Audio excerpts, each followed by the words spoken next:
the whole point of like the Left Behind initially was to, push back against this bill. But when you turn over to just attacking his family, who have nothing to do with this, that changes their whole like aura, I guess. We can also see some chairs tied up with rope, suggesting that they intended to get the family down here before, as I said, executing them on a live stream.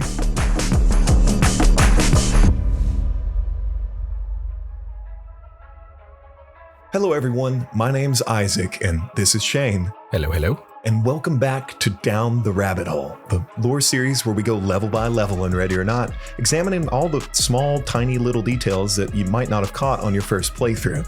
In today's episode, we're going to be diving into Sins of the Father. But before we get into all of that, Shane, how about you give us a quick breakdown of what's led to us coming here? So in the last mission, we investigated Barisa Cove, where a domestic terrorist organization called the Left Behind attacked a presidential hopeful, Senator Cornelius Fremont.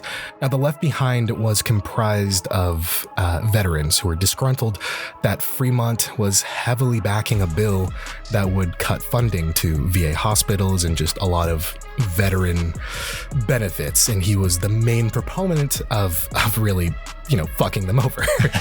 And so they posted up at a luxury apartment and shot him. However, Fremont actually survived, and the LSPD came in, took out the Left Behind, and everything was thought to be concluded. However, we learned that day, or I guess that night, things aren't over yet.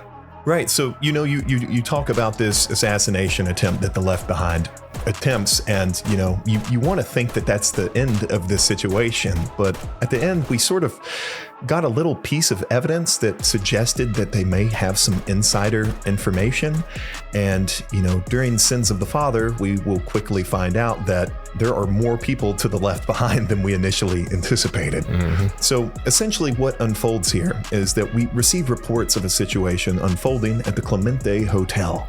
Mere hours after the attack on Senator Fremont, security staff and several witnesses saw some armed men sneaking up a fire escape, and they just so happened to exit on the floor where Fremont's entire family has been staying.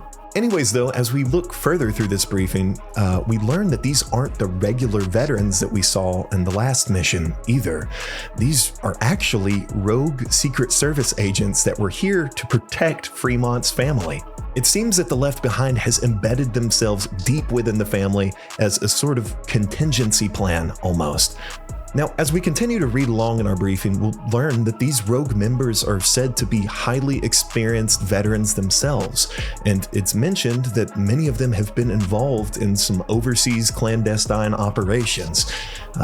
To put it bluntly, these are people that you don't really want to fuck with. Mm-hmm. Now, seeing what's unfolding here, one can sort of infer that this operation is to send a message, right? I don't really think that there's any sort of strategy in murdering, this guy's family, but they want to let him know that he's not going to get away scot-free, right?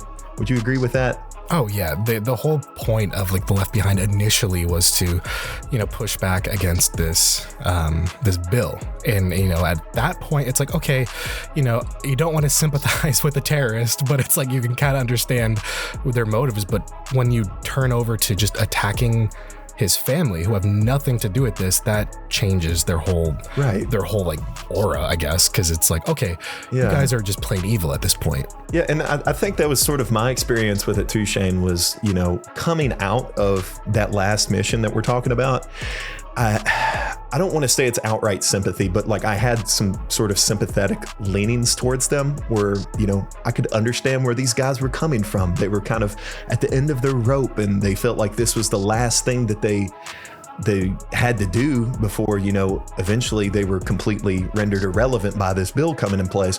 But now, this mission sort of paints them in a much scarier light. You see that the Secret Service is in on it, and they've been getting close to this family for a reason. And now, we see this attack unfold on the family.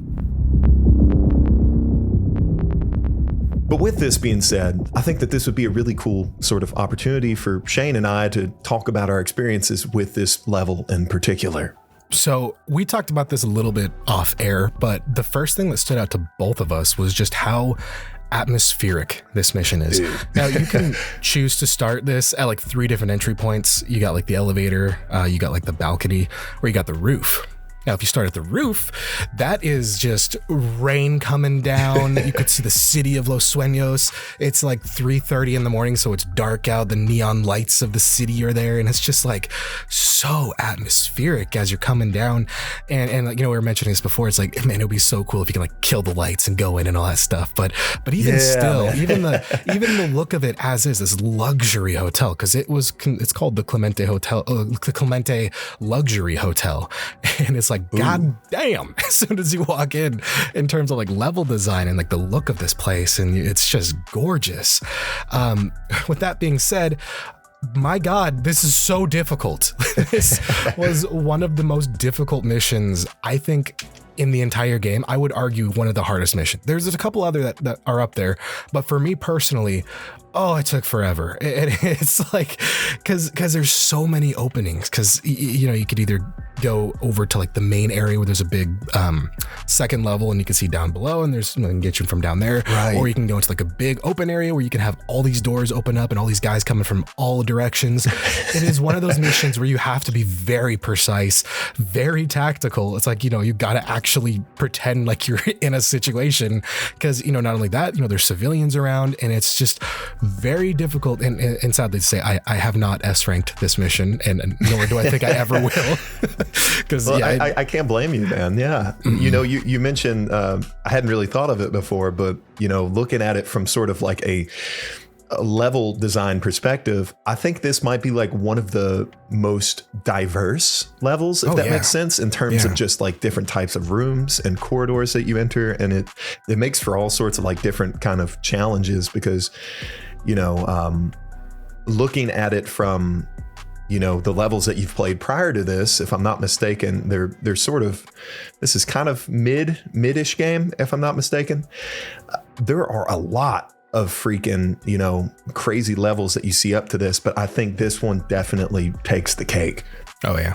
But with that being said, you know, my personal experience with it, I just want to echo what you said, talking about the atmosphere, man, because, you know, I compare this one, you know, a lot of people that play Ready or Not say that Neon Tomb is the John Wick level. Oh, yeah. But when I think of the John Wick level, I think of Sins of the Father, because, man, it's just, the rain is pouring. You know, you walk in that first door after you get out of the fire escape, and everything's sort of got like a reddish hue to it. Everything's expensive looking, and you're like, oh shit, you know, you feel very almost out of place compared to the stuff that we've seen so far. And I think that's why it holds such a big place in my heart, right? Was that it was so different than the other levels that you played up to this point. And, you know, part of me really kind of loves that juxtaposition of coming in with like sort of a different expectation. When I first saw it, you know, it has the pictures for the level and stuff, and you see that big red like neon sign.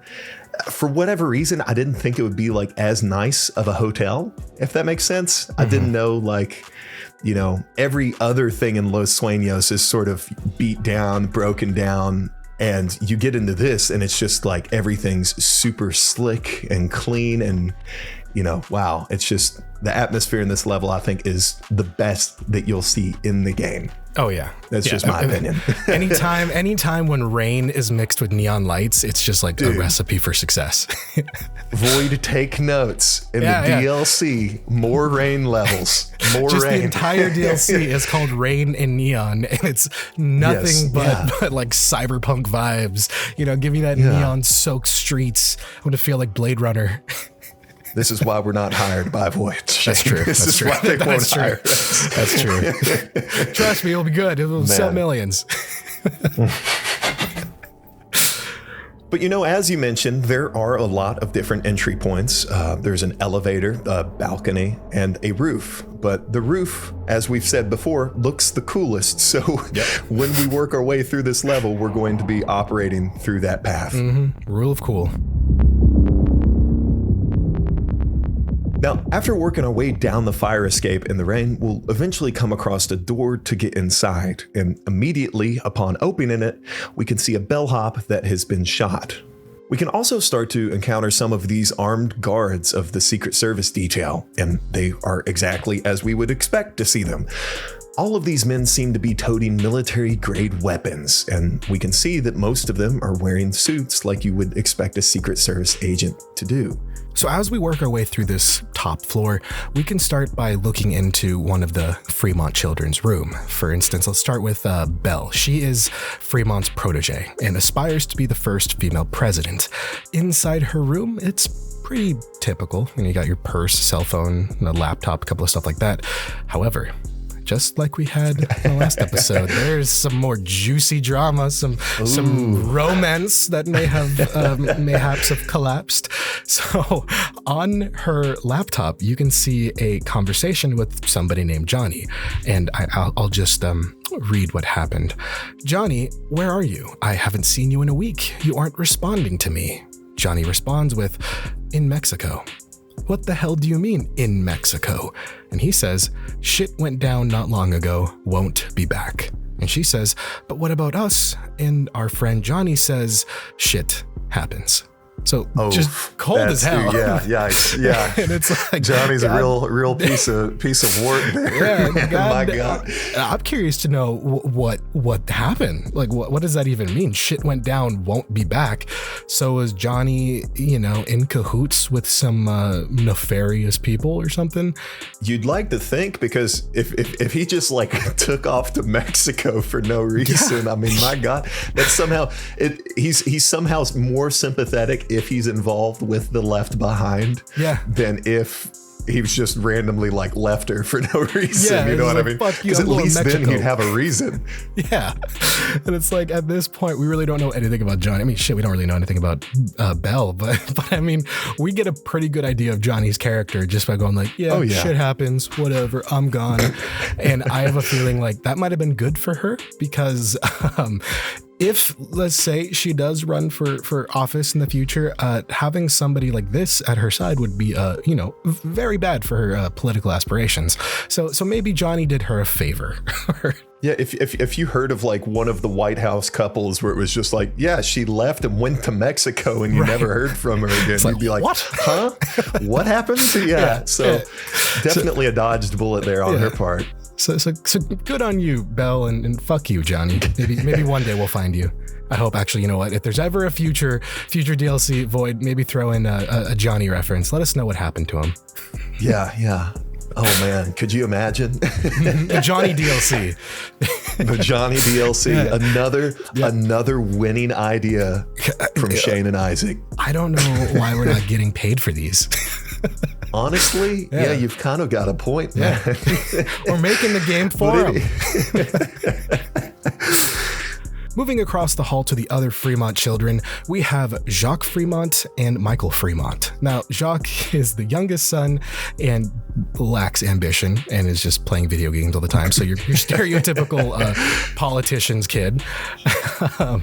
Whereas Michael was the first to spot the Left Behind, and he's the one who called security and, kicked off all this because he was out, I believe, skateboarding at the time of all this going on and saw them coming up. Yes. In their room, there's not much going on. We can see that one of the kids was researching, news about his father's assassination attempt. Another one was looking at skateboards and stuff. Overall, we don't really get much character on these two, not as much as we get about, Belle and her situation.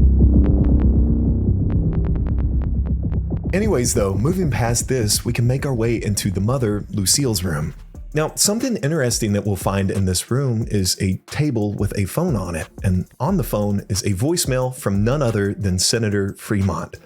Now, as we mentioned before, Senator Fremont's at the hospital recovering from his gunshot wound, but he knows that something's wrong. We can tell in his voice that he's hushed and really secretive about something.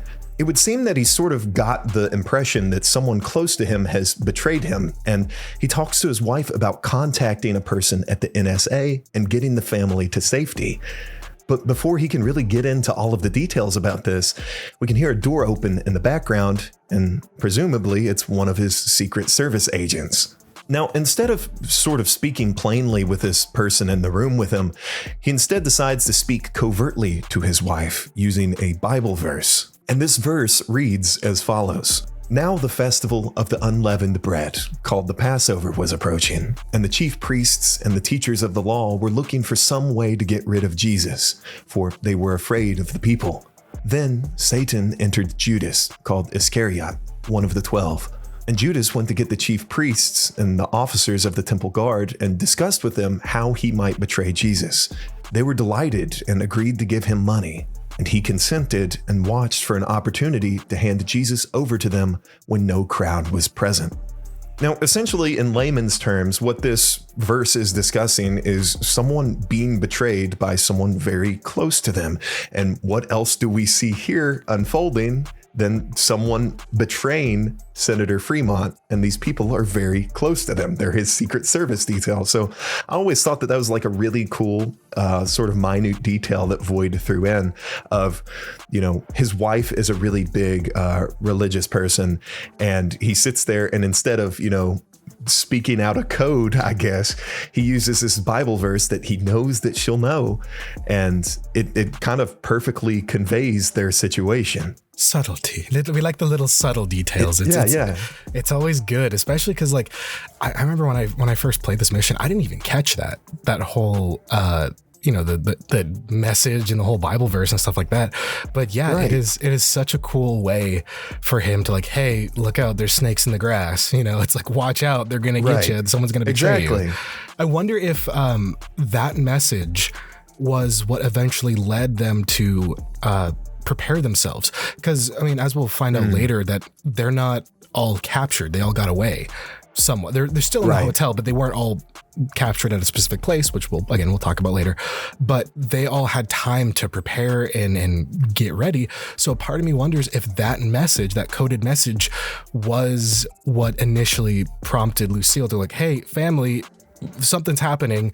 And then with bad then with the phone call from Michael and then all that, like, that's how they were able to avoid a more horrible situation, which, again, in terms of like a really subtle detail, using a Bible verse of all things to warn them, it's great. I got to give credit. Whoever thought of that idea, fantastic idea. Love it. I'm right there with you, man, because, you know, you look at it and it's not like in your face. He's not sitting there like saying the verse like, and this is when Jesus was betrayed or whatever. Right. He's just like, one of my favorite Bible verses that gets me through hard times is Luke 22:1-6. Remember that when if anything bad happens, and it's like, oh shit, bad stuff's happening, and it's like, oh, we're getting attacked by our Secret Service team. That's what's going on. So yeah, it really is.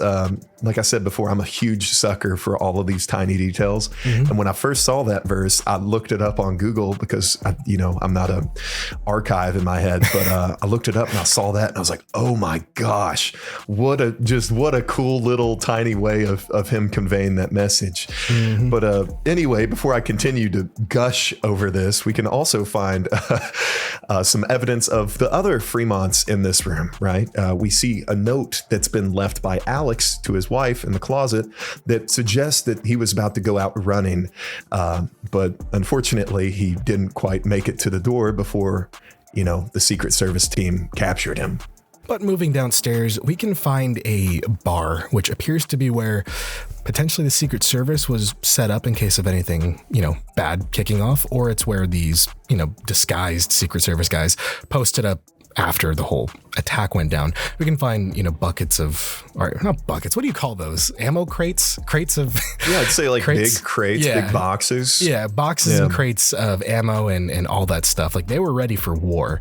But a very interesting thing to note here is that not all Secret Service members were in on this plot, because we can find a cell phone just kind of tucked away in the corner of a member of the Secret Service talking to his wife, Anne. And the conversation goes like this. She says, I just put the kids to bed. Can you talk? He says, not tonight. OPSEC stuff. Lots going down. Okay, that's fair. I'll see you in a few days. Probably. I don't think it's going to happen again. I saw that Fremont survived. He did. I packed his wounds myself. They missed his heart by a few inches. Wow. Then he says, yeah, it was. and the text cuts off. So he was in the middle of letting his wife know that like, yeah, I think we're safe. Nothing bad's going to happen again. And then something bad happened again. Oof. Yeah. Yeah. I don't think this Secret Service member died because it seems like he did. And there's a blood puddle there. But if we follow it, we can actually find a separate room where it appears that somebody was trying to bind their wounds. They were like patching themselves up. But again, we can't find a body. Now, we can talk about later in the evidence collected, but I believe it's implied that this particular agent survived. I'd like to think so, man, because, you know, when I first played the level, I was coming in with like the impression, I was like, oh, there's going to be like a massive gunfight and like the good Secret Service agents are going to fight the bad Secret Service agents and it's going to be a brawl. Mm-hmm. But the sad fact of the matter is the good Secret Service agents were outnumbered. And, you know, if that text message suggests anything, he was probably sitting at a table eating a cheeseburger and then, you know, his guys walked in and shot him, right? Yeah. And he had to crawl his way. It wasn't a matter of heroism. It was sort of a matter of survival for these guys at this point. Oh yeah. And the scary thing too is this really implies that the vast majority of his security detail was in on the plan from like the beginning. These were not like some new guys who just got swapped in. They were with Fremont the entirety of his campaign trail. So that means the Left Behind have been planning this. And in this whole, you know, take out his family plot was clearly a plan B. Right. You know, plan A was take him out at the rally. And if that failed, then you got this. So these guys, the Left Behind, were far more organized than we give them credit for. And as we mentioned in the last episode, that they might have, you know, somebody on the inside, somebody giving them a little more details. Because again, they had all of his escape routes planned. They had a sniper posted up where Fremont would give his speech and then where his motorcade would go in case, you know, they missed or something bad happened. So they literally had 2 snipers posted up in an event of that happening. And now they have multiple, not just like one guy, it was like the majority of the Secret Service in on the plot too. Right. So this is clearly being orchestrated by somebody. Like, I don't think it's as simple as the Secret Service planning this. I think it's somebody a bit higher, you know, with a higher level of clearance. Yeah, maybe another politician, maybe another organization. We briefly mentioned the USIA in the last episode, so maybe that ties in something else here. Maybe they're the ones who fed them the intel that eventually led the Secret Service to flip or whatever. Right.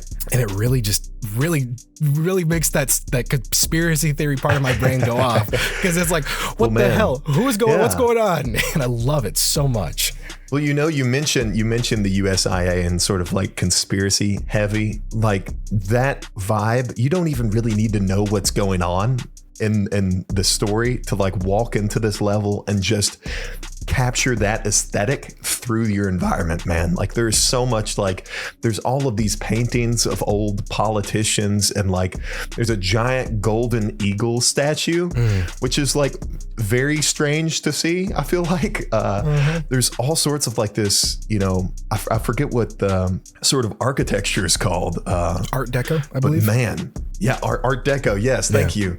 And you walk in and it's just got this like really kind of creepy, you know, American, like sort of old lost society type sort of feel to it. I don't even know how to phrase what I'm trying to say. Illuminati old money vibes. Yes, exactly. Yes, exactly. Like the monocles, like on the face, everything type deal. And I really do think that you could be onto something there, because if I'm not mistaken, isn't there like an old picture that we can find that mentions some sort of like lost society? Yeah, so I hate using the term lost, but lost. Like hidden, you know, secret society is what I'm trying to say.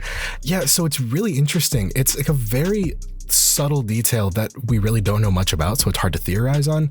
But throughout this hotel, there are a bunch of these old guys with a little thing on a little pin on their lapel that has a little green dragon. And if we go downstairs, we can find a very old, like it's not black and white, like a sepia tone picture, you know, like an old picture that says the Green Dragon Society. And that is like, okay, what does that mean? Because there's nothing on that in this game. This is the only reference to the Green Dragon Society, and we don't know about them other than they're clearly still around because some of these men in the hotel had these little things on their lapel. Now, I did a little research into if they're into like the Green Dragon Society, and there are like 3 potential real world things, like conspiracy theories. Okay. The first thing I found was a Japanese secret society that allegedly existed before and during World War II. They were linked to espionage, assassinations, and political influences.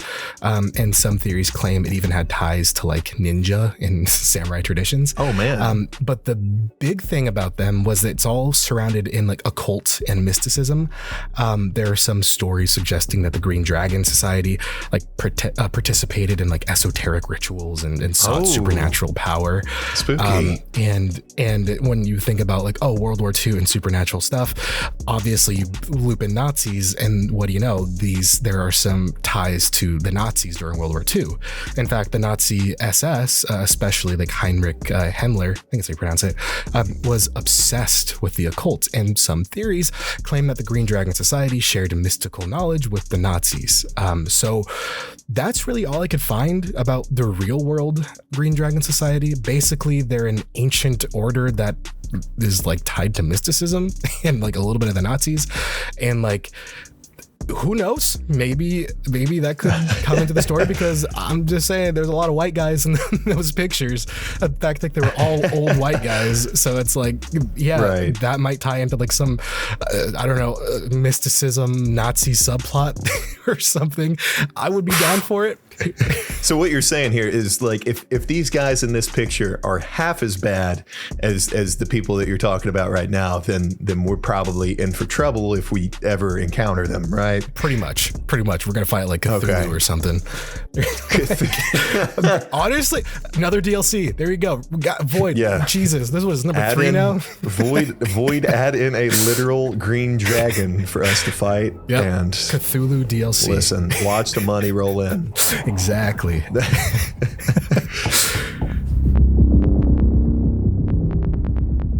Anyways, though, after we sort of make our way past all of this, we come to the crux of this operation. In what appears to be the hotel's ballroom, we can find that the attackers had planned to execute the family on a live stream. We can see that the word dishonor is scrawled above the fireplace, and I think that this is the perfect sort of feeling that these guys are going through here. They feel betrayed themselves, so how else do they react but to betray that man?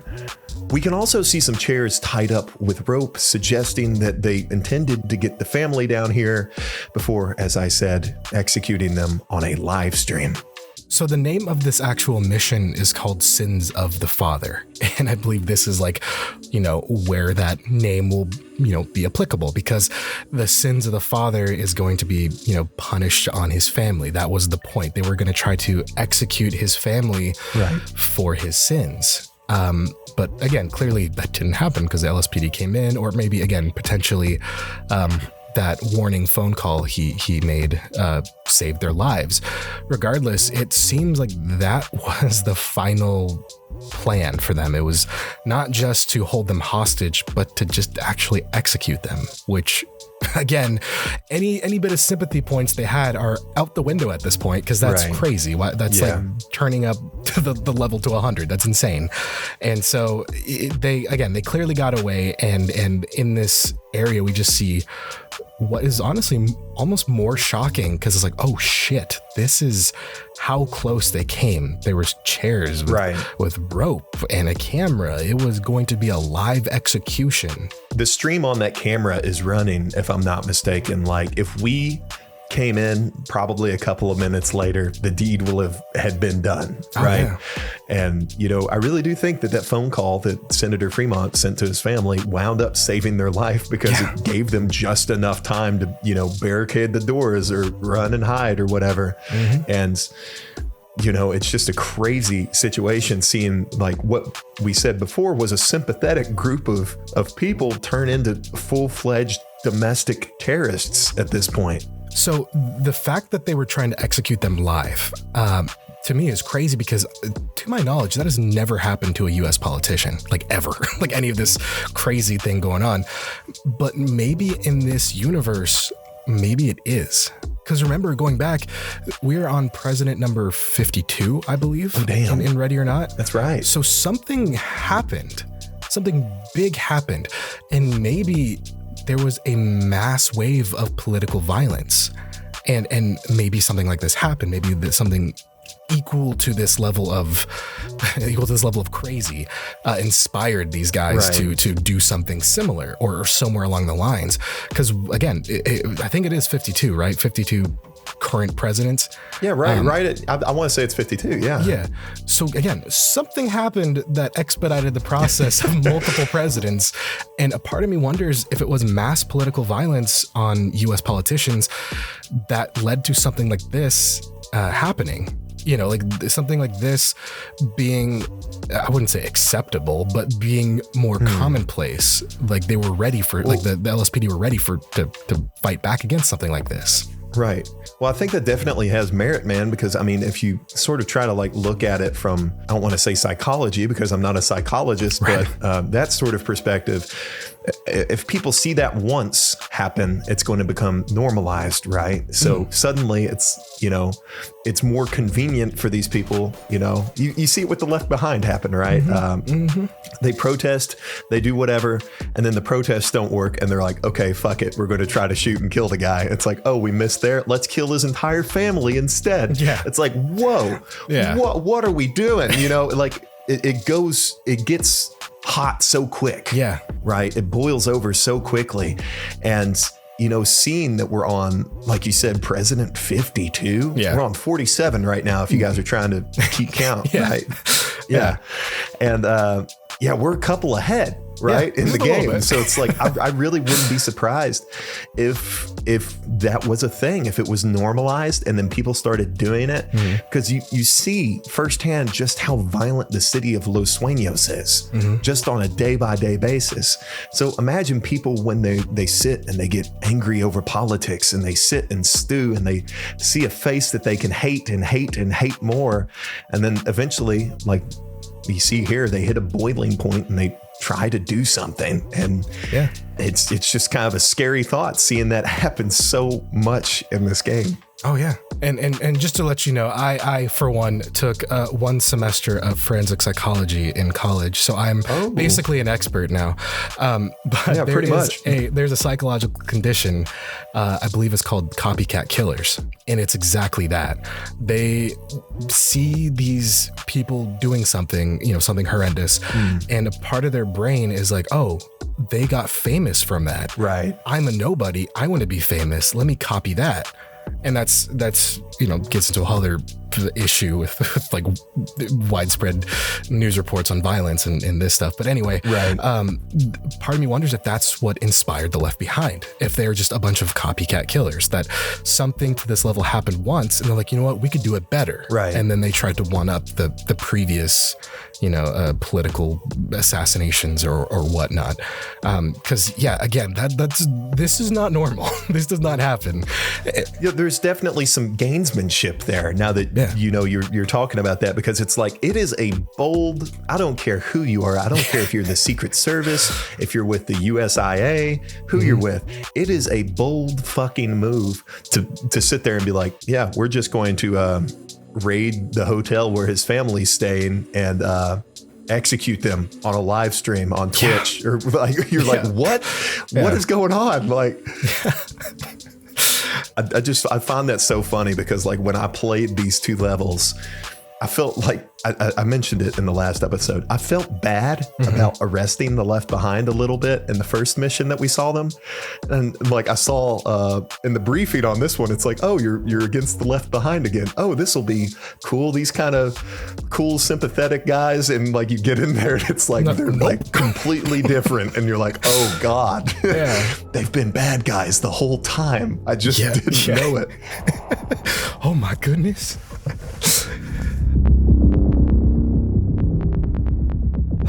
But I think that's basically it for this map. We can talk about the evidence a little bit. It's not super pertinent to the overall lore going on here. The first thing we can find is the camera, just as the recording of the execution of the Fremont family.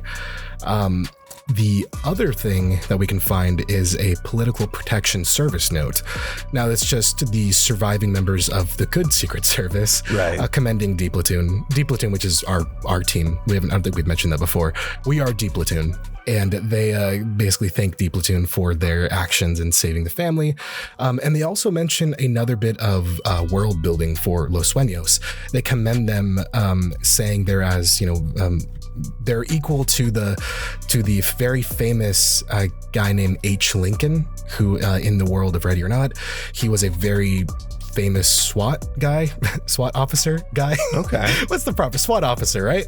Yeah, I'd say so. Yeah, operator. SWAT officer. I don't know. Yeah. He's a very famous SWAT, and for stopping a city hall siege in 2005, where I guess another domestic terrorist group tried to detonate a nuclear device. So this. Damn. Yeah. This.